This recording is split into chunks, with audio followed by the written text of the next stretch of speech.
Hay una pregunta que está en el fondo de todo lo que vamos a ver hoy. Una pregunta que el propio Nietzsche se hace y que sinceramente te vuela la cabeza. ¿Por qué los griegos? O sea, un pueblo que él describe como el más bello, el más vital, el más envidiado. ¿Por qué demonios necesitaron la tragedia? ¿Por qué necesitaron el arte? Es que es una pregunta que lo cambia todo.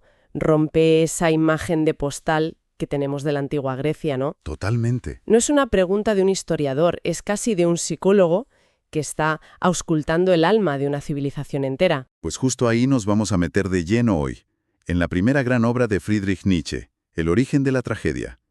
Y para guiarnos tenemos el texto claro, pero también dos miradas que son fundamentales. La introducción del académico Carlos García Gual y sobre todo ese ensayo de autocrítica que Nietzsche escribió 14 años después. La misión, si te parece, es desentrañar esa idea que lo dinamitó todo, entender por qué fue un escándalo y cómo su propio autor acabó casi renegando de su propio libro. O más bien redescubriéndolo, que es más fascinante todavía. Es un genio juzgándose a sí mismo de joven. Pues empecemos por ahí, porque es increíblemente llamativo. El Nietzsche de 1886 es durísimo con su primer libro. Lo llama, y estoy citando, libro imposible.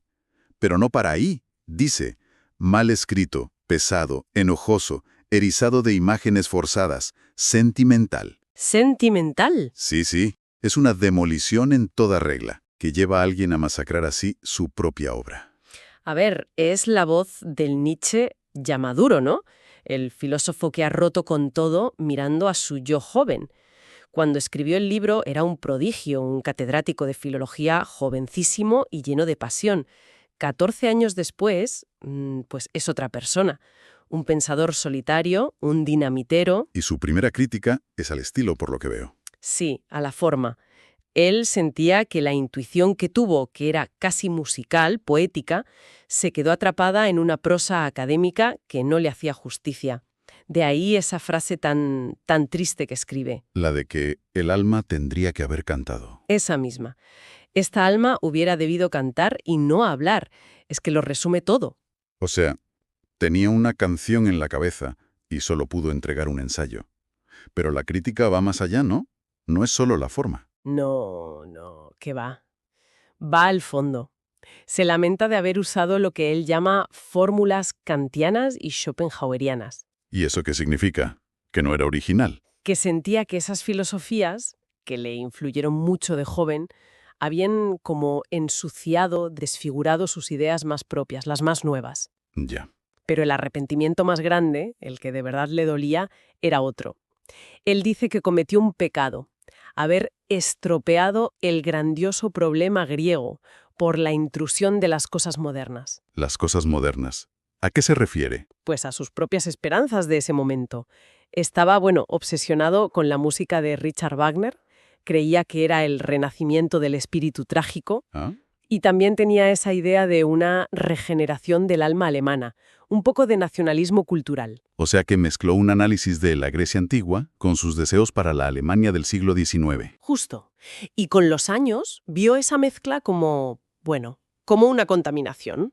Se dio cuenta de que había usado a los griegos como excusa para hablar de Wagner y eso le pareció una traición. Entendido.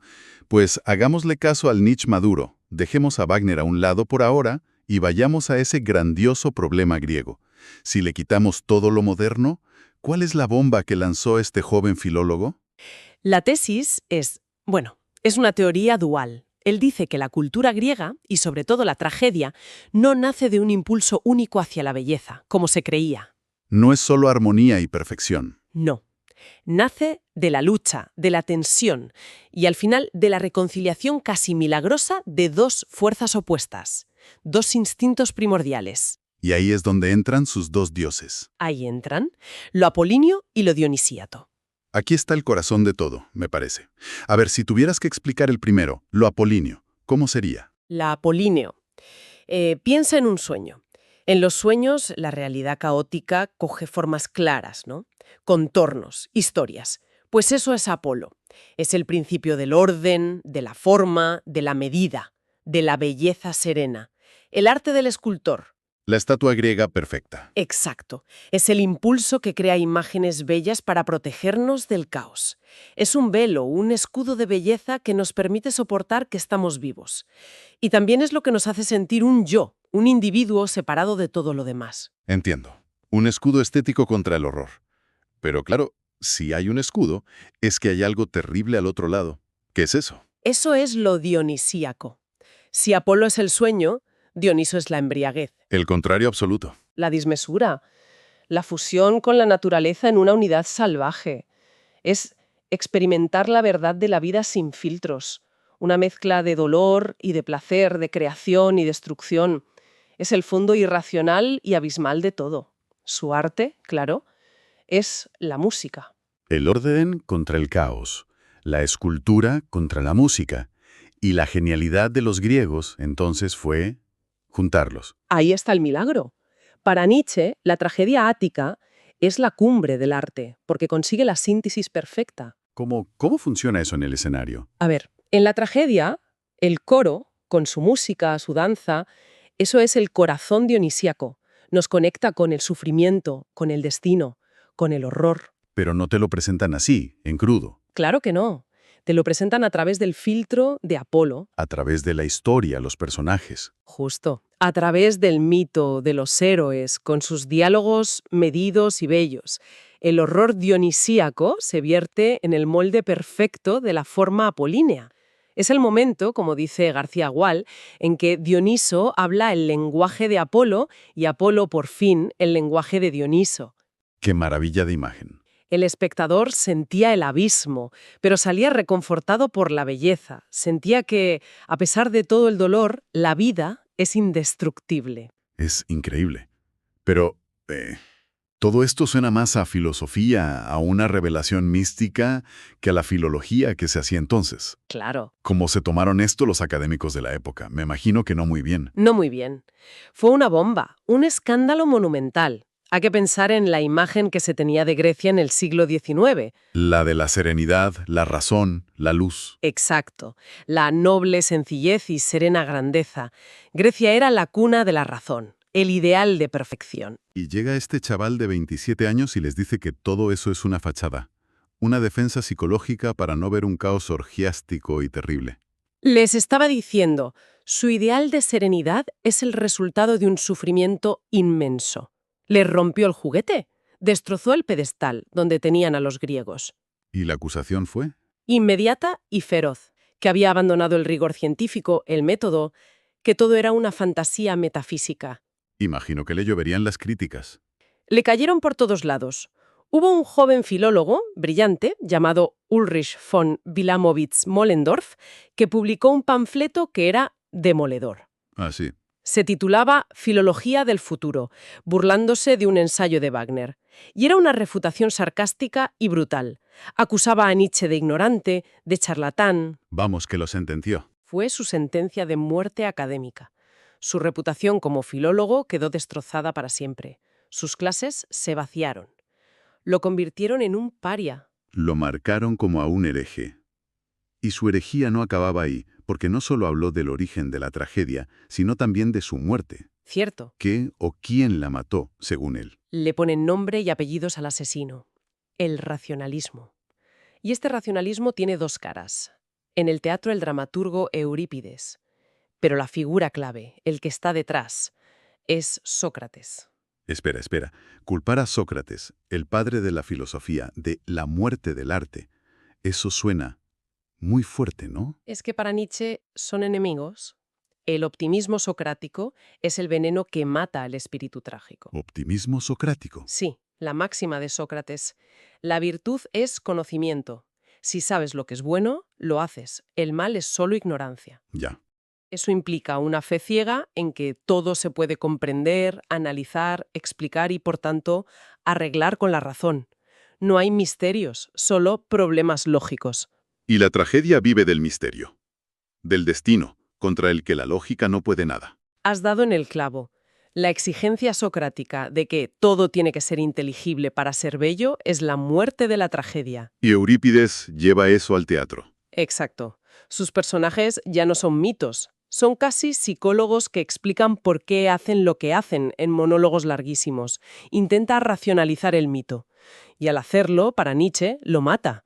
Lo convierte en un drama burgués. Lo convierte en un problema a resolver, y no en un misterio que te sobrecoge. Precisamente. Sócrates es el nacimiento del hombre teórico, el que cree que con la ciencia y la razón puede corregir el mundo. Y Nietzsche ve esto como pura decadencia. En su autocrítica se pregunta, con mucha ironía, ¿acaso este socratismo no pudo muy bien ser el signo de la decadencia, del cansancio, del agotamiento? Es una crítica a toda nuestra cultura, en realidad, a la fe en la ciencia. Totalmente. Llega a decir que la ciencia puede ser un temor y un refugio contra el pesimismo, una forma muy sofisticada de no mirar al abismo a la cara. Es una idea que te deja sin aliento. A ver, recapitulando. Tenemos un libro que su autor califica de imposible, de fallido. Un libro que le cuesta su carrera y lo convierte en un paria. Y sin embargo, las ideas de ese libro, lo apolíneo, lo dionisíaco, están por todas partes. Absolutamente. Se han vuelto herramientas para pensar. ¿Cómo es posible? Es que la genialidad del libro no está en su rigor histórico. Como dice García Gual, muchas de sus tesis filológicas son, muy discutibles, por no decir indemostrables. Entonces, si no es un buen libro de historia, ¿qué es? Es un libro de una profundidad psicológica y filosófica brutal. Nietzsche no nos dio una lección de historia. Nos regaló un lenguaje nuevo. Apolíneo y dionisíaco. Eso es. Nos dio dos conceptos para nombrar la tensión fundamental que nos forma, no solo en la cultura, sino como personas.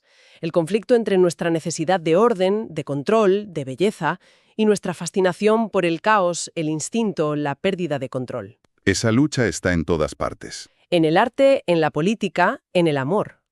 En nuestra propia cabeza. Esa es la herencia del libro. Nos dio un mapa de nuestra propia alma, usando a los griegos de excusa. Se podría ver así. Y fíjate, hay una última clave en su autocrítica.